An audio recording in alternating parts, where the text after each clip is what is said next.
ప్రభునందు ప్రియులరా, మన ప్రభువును రక్షకుడైన యేసు నామములో మీకు అందరికీ శుభములు కలుగును గాక. మన అంశం పేరేంటి చెప్తారా? శ్రేష్టమైనటువంటి బలి అర్పణ అనేటువంటి అంశాన్ని మనం ధ్యానం చేస్తున్నాం. ఈ ఉదయకాల సమయంలో దేవుని వాక్యంలోనికి మనం వెళదాం. ఇప్పుడు మోషే కాలంలోనికి మిమ్మల్ని ఒకసారి వెనక్కి తీసుకుని వెళ్తున్నాను. మోషే కాలంలో ఒక రోజున దేవుడు మోషేతో మాట్లాడడం ప్రారంభించాడు. అప్పటి వరకు కూడా ఈ భూమి మీద దేవునికి మందిరము అనేటువంటిది ఏమీ కూడా లేదప్పుడు, ఏమీ కూడా కట్టబడలే. మొట్టమొదటిసారిగా మోషేని పిలిచి దేవుడు అన్నాడు కదా, మోషే, నేను మీ మధ్య నివాసముడునట్లుగా నా కొరకు ఒక పరిశుద్ధ స్థలాన్ని నీవు నిర్మించాలి అని దేవుడు చెప్పి, ఆ మందిర నిర్మాణం ఎలా చేయాలో కూడా దేవుడు చెప్పాడు, ఏం మెటీరియల్ పెట్టాలో కూడా దేవుడు చెప్పాడు. ఆ రీతిగానే మోషే ఆ చెక్కలతో కర్రలతో తెరలతో గుడారమును ఆయన నిర్మించి దానికి ప్రత్యక్షపు గుడారము అని పేరు పెట్టాడని దేవుని వాక్యంలో మనం చూస్తున్నాం. దేవుని బిడ్డలరా, ఆ ప్రత్యక్షపు గుడారములో అతి పరిశుద్ధమైనటువంటి స్థలం ఒకటి ఉండేది. అక్కడ నువ్వు నేను వెళ్ళడానికి అవకాశం లేదు, ప్రజలెవ్వరూ కూడా అక్కడికి వెళ్ళేది లేదు. కారణం ఏంటంటే అతి పరిశుద్ధమైనటువంటి స్థలములో యాజకుడు మాత్రమే ప్రవేశించగలుగుతాడు. యాజకుడు సంవత్సరానికి ఒక్కసారి వెళ్ళాలి, అది కూడా పరిశుద్ధత కలిగిన వాడుగా వెళ్ళాలి, లేకపోతే మరణిస్తాడు అక్కడ. రైట్. ఇప్పుడు ఆ స్థలంలోనికి ఆయన వెళ్ళినప్పుడు దేవుడు ఆయనతో మాట్లాడేవాడు. ఆయన ఏం చేయను ఉద్దేశించాడో ఆ ప్రజల కొరకు అవన్నీ కూడా యాజకునికి ఆయన తెలియజేస్తూ వచ్చేవాడు. ఆ రీతిగా మొదటి గుడారము లేకపోతే ప్రత్యక్షపు గుడారము ఉండింది. ఆ తర్వాత రెండవ గుడారాన్ని ఎవరు నిర్మించారు? దావీదు గుడారము అని చెప్పబడతా ఉంది. ఈ దావీదు గుడారాన్ని దావీదు నిర్మించాడని దేవుని బిడ్డలరా, ఈ మొదటి గుడారానికి రెండవ గుడారానికి ఉన్నటువంటి తేడా ఏంటంటే, మొదటి గుడారంలో కనుక మీరు ప్రవేశిస్తే మీకు ఏం శబ్దాలు వినపడతాయో తెలుసా? ఏం కనపడతాయో తెలుసా? బలులు అర్పించుడు. ఇదే కార్యక్రమం అనమాట. ప్రత్యక్షపు గుడారంలో ఇదే కార్యక్రమాలు జరుగుతూ ఉంటాయి. రెండవ గుడారంలోనికి దావీదు కట్టినటువంటి గుడారంలోనికి వచ్చేటప్పటికి అక్కడ మొట్టమొదటిసారిగా దేవుని గురించినటువంటి స్తుతి ఆరాధన ప్రారంభమైనది. అది అర్థమవుతుందా? అక్కడ మొట్టమొదటిగా వర్షిప్ అంటే ఏంటో దావీదు గారు ప్రారంభించాడు. దేవుని బిడ్డలారా చూడండి, ఈ దావీదును దేవుడు ఏర్పాటు చేసుకున్నాడు. దావీదును దేవుడు ఏర్పాటు చేసుకుని దేవుణ్ణి ఆరాధించాలండి. పరలోకంలో దేవుడు కోటానుకోట్ల దేవదూతల సమక్షంలో ఆయన పరిశుద్ధుడు అని ప్రతిగానాలు చేస్తూ వారు 24 గంటలు కూడా దేవుని సముఖంలో దేవుణ్ణి ఆరాధిస్తున్నారు వాళ్ళు. కాబట్టి ఆరాధన అనేటువంటిది ప్రాముఖ్యం. దేవుని బిడ్డలారా, అందుకనే మనం దేవుని మందిరములోనికి వచ్చేటప్పటికి మనము ఆ మందిరములో ఎలా రావాలి, మందిరములో ఏం చేయాలి, దేవుణ్ణి ఏ విధంగా స్తుతించాలి, ఇవన్నీ కూడా పరిశుద్ధ గ్రంథమైనటువంటి బైబిల్లో దేవుడు రాయించి పెట్టాడు మనకి. అవి చాలా జాగ్రత్తగా మనం పాటించాల్సినటువంటి వారిగా మనం ఉంటున్నాము. కారణం ఏంటో తెలుసా? నువ్వు మందిరంలోనికి వచ్చావు అని అంటే సాక్షాత్తు దేవుని యొక్క సముఖంలోకి నువ్వు వచ్చావు అన్నమాట. ఆ గ్రహింపు ఉండాలి. మొదట నువ్వు సాక్షాత్తు దేవుని యొక్క సముఖములో దేవుని మందసాన్ని సమీపిస్తున్నావు అన్నమాట. ఆ గ్రహింపు నీకు ఉండాలి. దేవుని బిడ్డలారా, ఆ గ్రహింపు ఉన్ననాడు మందిరములో మన ప్రవర్తన విధానం మారిపోద్ది, మందిర కార్యక్రమం కూడా మారిపోద్ది. ఇప్పుడు ఈ మందిరములో ఆయన ఎలాగుంటాడు, ఆయన యొక్క గుణలక్షణములు ఎలా ఉంటాయి? ఆయన రోషము కలిగినటువంటి దేవుడని, ఆయన పరాక్రమము కలిగినటువంటి దేవుడని, ఆయన పరిశుద్ధుడైనటువంటి దేవుడని, ఆ పరిశుద్ధమైనటువంటి దేవుని యొక్క సముఖములో సాక్షాత్తు దేవుని యొక్క మందసం ఉంటుందని ఎంతమంది గ్రహించిన వారుగా మందిరానికి వస్తారు? ఒకసారి ఆలోచన చేయండి. సరే, ఇప్పుడు మందిరానికి వచ్చిన వెంటనే మనం ఏం చేస్తామో తెలుసా? దేవునిని స్తుతిస్తాం. కారణం ఏంటయ్యా అనంటే, దేవుని బిడ్డలారా, దేవుని గురించినటువంటి స్తుతి, దేవుని గురించినటువంటి ఆరాధన అనేటువంటిది నీవు దేవుని యొక్క సముఖంలోనికి వెళ్ళడానికి మార్గమును సరళం చేస్తుంది, సిద్ధపరుస్తుంది. రెండవదిగా స్తుతి ఆరాధన అనేటువంటి ద్వారము తెరవబడుట ద్వారా, అంటే నువ్వు స్తుతి ఆరాధన చేయడం ద్వారా దేవుని యొక్క అతి పరిశుద్ధమైనటువంటి స్థలములోనికి నువ్వు వెళ్ళడానికి మార్గము సరళం చేయబడుతుంది. గట్టిగా చప్పలు కొడుతూ దేవుని నామాన్ని మహిమపరచండి. హల్లెలూయా. స్తుతి ఆరాధనలో నువ్వు నిమగ్నమై దేవుణ్ణి ఆరాధిస్తూ ఉన్నప్పుడు నీ హృదయము దేవుని యొక్క వాక్కు కొరకు సిద్ధపడుతుంది, నీ మనసు దేవుని యొక్క వాక్కు కొరకు సిద్ధపడుతుంది. అప్పుడు దేవుడు నీతో మాట్లాడడానికి అవకాశం ఉంటుంది.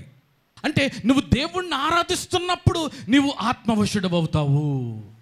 ఎప్పుడైతే నువ్వు ఆత్మవశుడు అవుతున్నావో అంటే దాని అర్థం ఏంటంటే నీ ఆత్మ దేవుని ఆత్మతో కలిసిపోయిందన్నమాట. అప్పుడు ఆత్మీయమైనటువంటి ఒక విభాగములోనికి నువ్వు ప్రవేశిస్తున్నావు. నువ్వు ఇక్కడే కూర్చున్నావు, లిటరల్గా మనిషి నువ్వు ఇక్కడే కూర్చున్నావు, కానీ నీ ఆత్మ ఏమవుతుందంటే ఒక ప్రత్యేకమైనటువంటి విభాగములోనికి, ఇంగ్లీష్లో ది స్పిరిచువల్ రిలమ్ అని అంటారు, ఆ ఆత్మ విభాగములోనికి నువ్వు కొనిపోబడ్డావు అన్నమాట. అప్పుడేం జరుగుతుందో తెలుసా? ఆత్మీయ నేత్రాలు తెరవబడతాయి నీకు. ఆత్మీయ నేత్రాలు తెరవబడినప్పుడు పరలోకాన్ని నువ్వు చూస్తావన్నమాట. చప్పట్లు కొడుతూ దేవుని నామాన్ని మహిమపరచండి. హల్లెలూయా.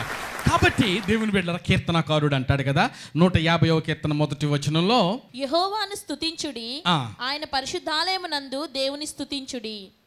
ఆయన పరిశుద్ధాలయముందు దేవునిని స్తుతించండి. అంటే దేవుడు ఎక్కడ ఉంటాడు? పరిశుద్ధాలయములో ఉంటాడు. ఈ పరిశుద్ధాలయములో ఉన్నటువంటి దేవుణ్ణి అక్కడ నువ్వు దేవుని స్తుతించాలి. కాబట్టి దేవుని బిడ్డలారా, మందిరములోనికి వచ్చిన ప్రతి వారు కూడా మనము దేవునిని ఆరాధించబద్దులమై ఉంటున్నాము. దేవుని స్తుతించేది, దేవుని ఆరాధించేది ఎందుకు అంటే మన కృతజ్ఞతా భావాన్ని, దేవునిని మనం ప్రేమిస్తున్న విధానాన్ని, లేకపోతే ఎంతగా ఆయన ప్రేమిస్తున్నావో అలాగే దేవుని యొక్క నామమును నువ్వు మహిమపరచటం, అది దేవుణ్ణి ఆరాధించడం, స్తుతించడం. రైట్. కొంచెం ఎగ్జాంపుల్ ఒకటి చెప్తాను మీకు బాగా అర్థమయ్యేటట్టుగా. తల్లిదండ్రులు ఉన్నారండి, ఆ కుమారుని యొక్క బర్త్డే సెలబ్రేషన్ చేస్తున్నారు. ఆ బిడ్డ వచ్చి మంచి కొత్త బట్టలు వేసుకున్నాడు, చక్కగా మంచిగా అందరినీ కూడా పిలిచారు, మంచి బిర్యానీ మంచిగా అంతా చాలా బాగా చేశారు. కనీసం ఆ కుమారుడు వచ్చి తల్లిదండ్రులను ముద్దు పెట్టుకుని, daddy mummy thank you so much, thank you for your love, ఎంత బాగా ఈ గ్రాండ్ సెలబ్రేషన్ చేస్తున్నావు అని ముద్దు పెట్టాడంటే ఆ తల్లిదండ్రులకి ఎంత సంతోషం కలుగుతుంది. అంటే ఈ బిడ్డ ఏం చేస్తున్నాడంటే తల్లిదండ్రుల్ని సంతోషపెడుతున్నాడు అన్నమాట. అవునా కదా? మీరు చెప్పండి. ఒకవేళ అలా కాకుండా ఏం మాట్లాడకుండా మామూలుగా సీరియస్గా ఉన్నాడు, బోర్డు చేశారులే, చెయ్యకపోతే ఇంకెవరికి చేస్తారేంటి, నాకు కాకపోతేని అని అంటే, నన్ను నీ కొడుకుని నువ్వు నాకు చెయ్యకపోతే ఇంకెవరికి చేద్దాం అనుకుంటున్నావేంటి అని అంటే ఆ తల్లిదండ్రులు ఎంత బాధపడతారండి, ఎంత బాధపడతారు. ఇలాగ ఉందర్రా నీ సంగతి, వచ్చే సంవత్సరం చూడు నీ పని చెప్తాను, నీ చేస్తానేమో చూడు, బట్టలు కూడా కొన్నాను నీకు అన్నాడు. అవునా కదా? చెప్పండి. అంతే, సహజం అది. దేవుని బిడ్డలారా, నీవు తల్లిదండ్రులను సంతోషపెడుతున్నావు. నువ్వు సంతోషపెట్టినప్పుడు నీ మీద ఇంకా ప్రేమ కలుగుతుంది వారికి. అలాగే మనము దేవుణ్ణి ఆరాధించటం అనేటువంటిది దేవుని యొద్ద నుండి మనం పొందుకోవడం ఆశీర్వాదాలు, దీవెన, అవి మాత్రమే కాదు, కానీ తిరిగి నీవు దేవునికి ప్రతిఫలము ఇచ్చుట, దేవుని నువ్వు మహిమపరుస్తున్నావు, దేవుని నువ్వు సంతోషపెడుతున్నావు అన్నమాట. అది దేవుడు కోరుకునేది. అందుకనే ఈ వ్యక్తితో అద్భుతం పొందుకుని స్వస్థత పొందుకున్నటువంటి వ్యక్తితో అంటున్నాడు కదా, నీవు వెళ్ళి యాజకునికి కనపరుచుకో. రెండవది, నీవు అక్కడ మోషే నియమించిన ప్రకారంగా కానుకను వేయాలి. అర్థమైందా? ఇప్పుడు శ్రేష్టమైనటువంటి అర్పణ, దేవుణ్ణి స్తుతించుట, దేవునిని ఆరాధించుట. యెషయా గ్రంథం 43:7 చూసినట్లయితే, నా మహిమ నిమిత్తము నేను సృజించిన వారిని, నా నామము పెట్టబడిన వారిని అందరినీ తెప్పించుము, నేనే వారిని కలుగజేసి తిని వారిని పుట్టించిన వాడను నేనే. ఆగండి. దేవుని బిడ్డలారా, ఇక్కడ ప్రభు కోరుకుంటున్న వారు ఎవరండి? ప్రభు కోరుకుంటున్న వారు ఎవరంటే ఆయన నామము నిమిత్తము సృష్టించబడినటువంటి వారిని. వీరందరూ ఎవరంటే వర్షిపర్స్ అన్నమాట, దేవుణ్ణి ఆరాధించేవారు అన్నమాట, దేవుని బిడ్డలు అన్నమాట. అంటే మనమే. అర్థమవుతుందో? వాళ్ళు ఎవరో అని అనుకుంటున్నారేమో, వాళ్ళు ఎవరో మనమే. దేవుడు నన్ను పిలవనప్పటి వాళ్ళందరినీ కూడా తీసుకురండి, వాళ్ళ ఆరాధన చూడండి ఎలాగ ఉంటుందో. నా నామము నిమిత్తము నేను సృజించిన వారిని, నా నామము పెట్టబడిన వారందరినీ కూడా తెప్పింపుము. ఆ తర్వాత, నా నామము పెట్టబడిన వారిని అందరినీ తెప్పించుము, నేనే వారిని కలుగజేసి తిని వారిని పుట్టించిన వాడను నేనే. చూసారా ఎందుకు దేవుడు కోరుకుంటున్నాడు అని అంటే, దేవునికి స్తుతి అన్నా, దేవుణ్ణి ఆరాధించటం అన్నా, దేవుని యొక్క నామమును గొప్ప చేయువారన్నా చాలా సంతోషం కలుగుతుందంట. ఆయనను సంతోషపెట్టేది ఏంటయ్యా అంటే ఇదొక్కటే. నీ దేవుణ్ణి నువ్వు సంతోషపెట్టేది ఏంటంటే, నువ్వు ఆయనను ఎంతగా ప్రేమిస్తున్నావో అది నువ్వు ఆయనకు కనపరచటమే. అతడు నన్ను ప్రేమించుచున్నాడు గనుక నేను అతనిని ఘనపరుస్తాను, అతన్ని ఆశీర్వదిస్తాను, దీవిస్తాను. దేవుని బిడ్డలారా, చూడండి, లూసిఫర్ అనే వ్యక్తి, ఆయన సాక్షాత్తు దేవుని సముఖములో దేవుని ఎదుట ఆరాధన నడిపించేటువంటి అద్భుతమైనటువంటి వ్యక్తి. ఆయన మానవుడు సృష్టించబడక ముందే దేవదూతలు దేవుణ్ణి ఆరాధిస్తున్నారు. అక్కడ దేవుణ్ణి ఆరాధిస్తూ ఉన్న సమయంలో వారందరికీ కూడా వర్షిప్ లీడర్ ఆయన. అర్థమవుతుందా? ఆయనకి ఆ రెస్పాన్సిబుల్. ఎందుకంటే he was highly talented, most beautiful person. కాబట్టి అంత హైలీ టాలెంటెడ్, దేవుని సముఖంలో అటువంటి బాధ్యతలు కలిగినటువంటి వాడు. ఇక్కడ ఒక విషయాన్ని గమనించాల్సింది ఏంటంటే, స్తుతిలో, ఆరాధనలో శక్తి ఉంటుంది, సృజనాత్మకమైనటువంటి శక్తి ఉంటుంది. అర్థమవుతుందా? అక్కడ దేవుని యొక్క మహిమ క్రియేట్ చేయబడుతుంది. దేవుని సన్నిధి దిగిరాడానికి స్తుతి ఆరాధన దేవుడు సాధనంగా పెట్టాడు దాన్ని. ఇప్పుడు ఈ ఆరాధన స్తుతి అంతటిని కూడా ఈ లూసిఫర్ అంటే ఆయన పరలోకంలో చేసేవాడు. చేసి ఓ రోజు ఆయనకు బాగా గర్వం వచ్చేసి నేను లేకపోతే ఇక్కడ వర్షిప్ జరగదు అనుకున్నాడు ఆయన. నేను ఎప్పుడు కూడా మాట చెప్తాను, గర్వానికి ఒక లక్షణం ఉంటుంది. ఏమిటా లక్షణం? నడిచే లక్షణం ఉంటుంది. గర్వానికి ఏముంటుందండి? నడిచే లక్షణం ఉంటుంది. నువ్వు బాగా గర్వించావు అనుకో, నిన్ను అక్కడ కూర్చోబెట్టదు, నడిపిస్తుంది నేను. అర్థమవుతుందా? నువ్వు ఎక్కడున్నావు అక్కడ స్థిరంగా హాయిగా హ్యాపీగా ఉండనివ్వదు. ఎందుకు? గర్వము అనేటువంటిది నీలోకి వస్తుంది. ఆ గర్వం ఏం చేస్తుందంటే, దానికి ఉన్నటువంటి ఒక క్వాలిటీ ఏంటంటే, చెప్పండి, అంత గట్టిగా చెప్పండి, ఏం చేస్తుంది? నడిపిస్తుంది. ఎక్కడికి నడిపిస్తుంది? అక్కడికి తీసుకెళ్తాయి, వదిలిపోద్ది అక్కడ. దేవుని బిడ్డలారా, అది వచ్చింది వీడికి. అది వచ్చిన తర్వాత దేవుడు ఒక్క తనిదన్నాడు, ఇక్కడ పడ్డాడు. గమనించాల్సింది ఏంటంటే, లూసిఫర్లో శక్తి ఉన్నది. అర్థమవుతుందా? ఆ శక్తి ఎక్కడి నుంచి వచ్చింది ఏంటంటే, అతడు స్తుతి ఆరాధన నడిపించేటువంటి ప్రధాన నాయకుడు ఆయన. భూలోకానికి వచ్చిన తర్వాత ఆయనలో ఉన్నటువంటి టాలెంట్, ఆ పవర్ ఏదైతే ఉందో దాన్ని మనుషుల మీద ప్రయోగించటం ప్రారంభించాడు. అందువలననే ఈ సంగీతము కలుషితమైపోయింది. స్తుతి ఆరాధన సంగీతము ఎవరికైతే చెందాల్సిందో అది చెందకుండా అడ్డుపడుతూ సర్వలోకాన్ని కూడా నాశనం చేసి పడేస్తున్నాడు, అది మ్యూజిక్ ద్వారా. అర్థమవుతుందా? బైబిల్లో సౌలు అనేటువంటి రాజు ఉన్నాడు ఒక ఆయన. ఆ సౌలు మహారాజు గారికి అప్పుడప్పుడు దెయ్యం పడుతుంది. ఎప్పుడైతే సౌలు మహారాజుకి దురాత్మ వచ్చిందో, దురాత్మతో వాడు బాధపడుతున్నాడు, వెంటనే దావీదు వచ్చి గిటార్ వాయించడం ప్రారంభిస్తాడు. అక్కడ వీడికి దెయ్యం వచ్చినప్పుడల్లా కూడా దెయ్యం వదిలించాలంటే గిటార్ వాయించడం. దేవునికి స్తోత్రం, హల్లెలూయా. అంటే సౌలులో ఉన్నటువంటి దురాత్మ పోవాలి అనంటే దావీదుని దేవుడు లేపుతున్నాడు అనమాట. గట్టిగా చప్పట్లు కొడుతూ దేవుని నామాన్ని మహిమపరచండి. నువ్వు ఎంతగా దేవుణ్ణి ఆరాధిస్తే, ఏమండి, ఎంతగా దేవుణ్ణి స్తుతిస్తే అంతగా దేవుని యొక్క మహిమ తేజస్సు మందిరం అంతా కూడా నింపబడి ఉంటుంది. హల్లెలూయా, హల్లెలూయా. అందుకనే దేవుణ్ణి ఆరాధించడం నేర్చుకోవాలి అనండి. ఈ మ్యూజిక్ ఉంది, ఈ సంగీత వాయిద్యాలు, అవి కూడా దేవుడు ఆరాధనలో భాగంగా పెట్టాడు. బైబిల్లో చదివినట్లయితే తంతి వాయిద్యములతో, పిల్లన గ్రోవులతో, సితారాలతో 150వ కీర్తన చదవండి. దేవుని బిడ్డలారా, ఎన్ని వాయిద్యాలతో వారు దేవుణ్ణి ఆరాధన చేస్తున్నారు. ఒక ప్రక్కన పాటలు పాడేవారు, ఒక ప్రక్కన బోరలు ఊదేవాళ్ళు, ఒక ప్రక్కన తాళాలు వాయించేవాళ్ళు. వీళ్ళందరూ కలిసి ఆరాధన చేస్తూ ఉంటుంటే అక్కడ పరిశుద్ధాత్మ దేవుని యొక్క కుమ్మరింపును ప్రజలు అనుభవిస్తారు. అక్కడ ఆ రీతిగా నువ్వు దేవుణ్ణి ఆరాధిస్తే, ఒకవేళ నీలో కష్టాలు ఉండొచ్చు, నీలో బాధలు ఉండవు, వచ్చినప్పుడు ఎంతో కృంగినటువంటి ఆ పరిస్థితుల్లో నువ్వు దేవుని మందిరానికి వచ్చి ఉండొచ్చు. కానీ అవన్నీ మనసులో నుంచి తీసి పక్కన పెట్టి దేవుణ్ణి సంతోషంగా ఆరాధన చేస్తే, నువ్వు మరలా ఇక్కడి నుంచి బయటికి వెళ్ళే లోపలే ఆ కష్టాలన్నీ దేవుడు తొలగించేస్తాడు. ఎవరిని స్తుతి కేక దేవుణ్ణి ఆరాధన చేస్తే అడ్డుగా ఉన్నటువంటి కోట గోడలు పడిపోలేదా? సంఖ్యలు తెగిపోలేదా? దురాత్మ శక్తులు వదిలిపోలేదా? దేవుణ్ణి స్తుతించటం అంటే అది, దేవుణ్ణి ఆరాధించటం అంటే అది.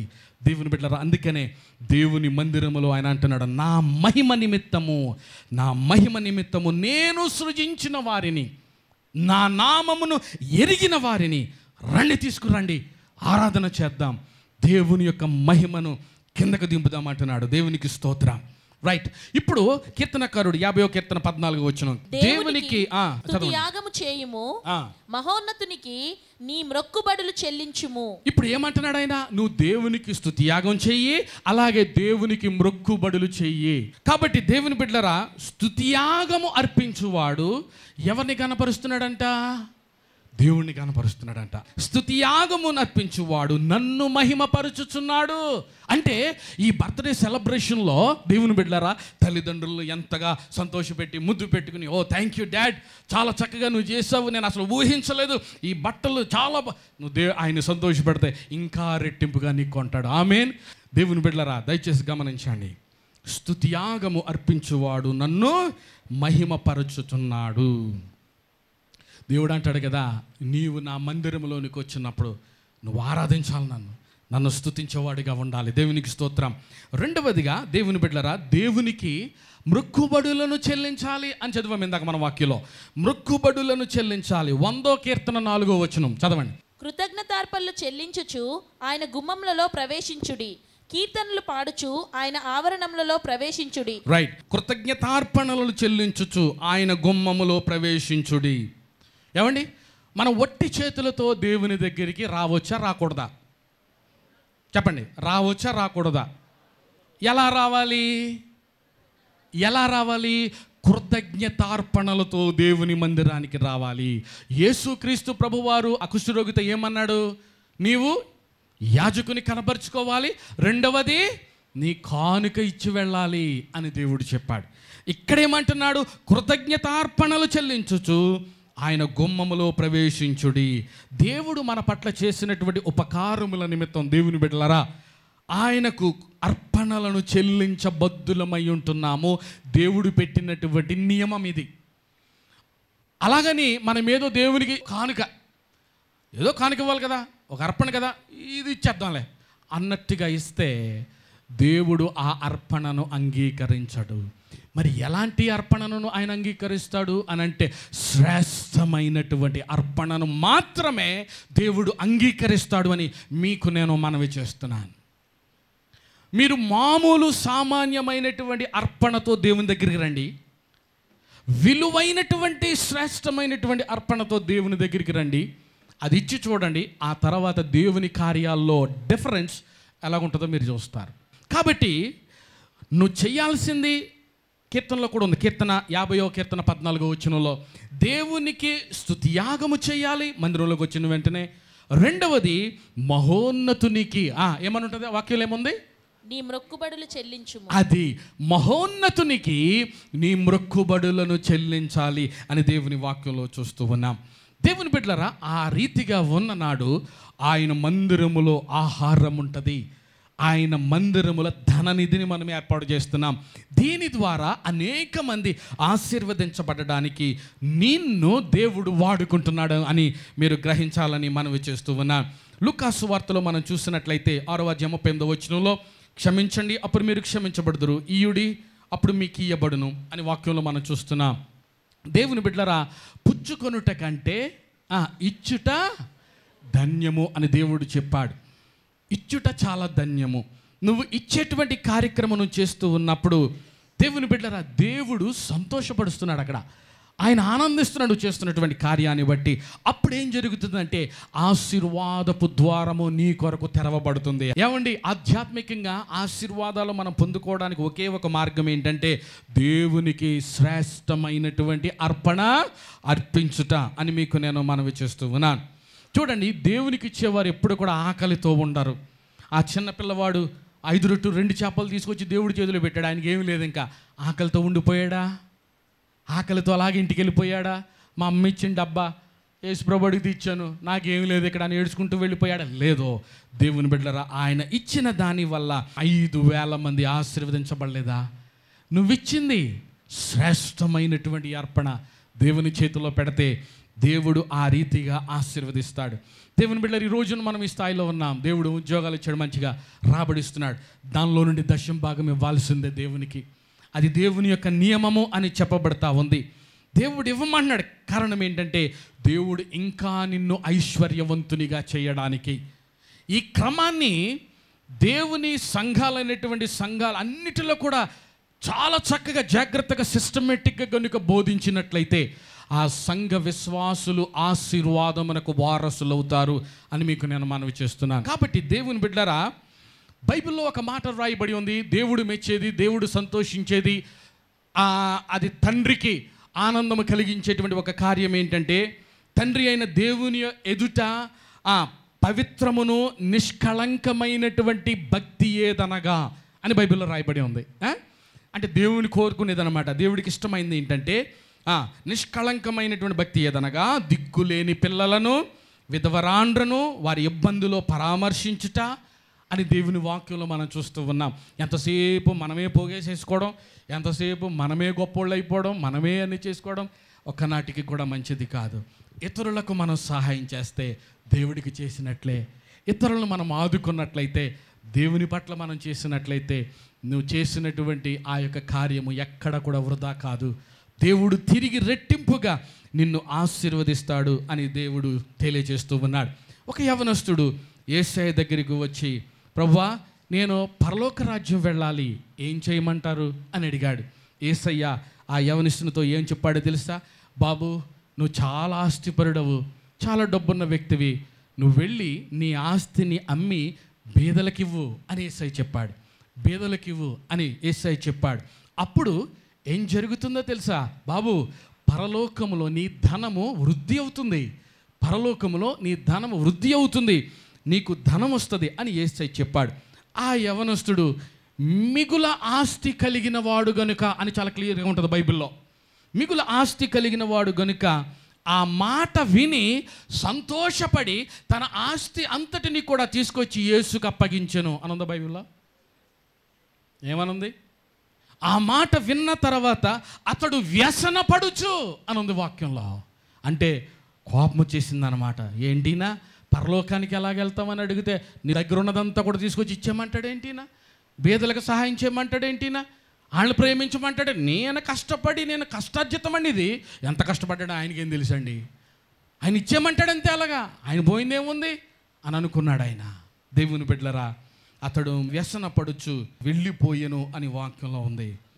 యేసయ్యను ప్రేమిస్తున్నాను అని చెప్పడం సులభం, కానీ నువ్వు దేవునికి ఇవ్వడానికి సాక్రిఫైస్ చేయగలవా? త్యాగపూరితంగా నువ్వు ఇచ్చేటువంటి కానుక పేరే శ్రేష్టమైనటువంటి అర్పణ అని మీకు నేను మనవి చేస్తున్నాను. దయచేసి అందరూ లేచి నిలబడండి, ప్రార్థన చేద్దాం. దేవుని బిడ్డలారా, దేవునికి ఇస్తే దేవుడు మనల్ని ఐశ్వర్యవంతులను చేస్తాడు. దేవుని మందిరంలో మనం చేయాల్సిన మొట్టమొదటిగా దేవుని బిడ్డలారా, దేవునిని స్తుతించి దేవుని ఆరాధించాలి. ఆ రీతిగా దేవుని స్తుతించటం ద్వారా ఈ యొక్క పరలోకపు వాకిళ్ళు తెరవబడుతున్నాయి. దేవుని యొక్క సముఖములోనికి వెళ్ళడానికి మార్గము సిద్ధపరచబడుతుంది. ఆ రీతిగా దేవుని దగ్గరికి నువ్వు రావడానికి అవకాశం కలుగుతుంది. కాబట్టి దేవుని బిడ్డలారా, దేవుణ్ణి మనం స్తుతించేవారుగా ఉండాలి, దేవుని నామమును మనం ఘనపరిచేవారుగా ఉండాలి. ఆ రీతిగా స్తుతియాగము చేయొచ్చు. కృతజ్ఞతార్పణలతో ఆయన యొద్దకు మనం రావలెను అని దేవుని యొక్క వాక్యం సెలవిస్తుంది. నిజంగా మనస్ఫూర్తిగా హృదయపూర్వకంగా, ప్రభువా, ఈరోజు మొదలుకొని నిన్ను ఆరాధించే వ్యక్తిగా నన్ను చేయండి ప్రభువా అని ప్రార్థన చేయండి.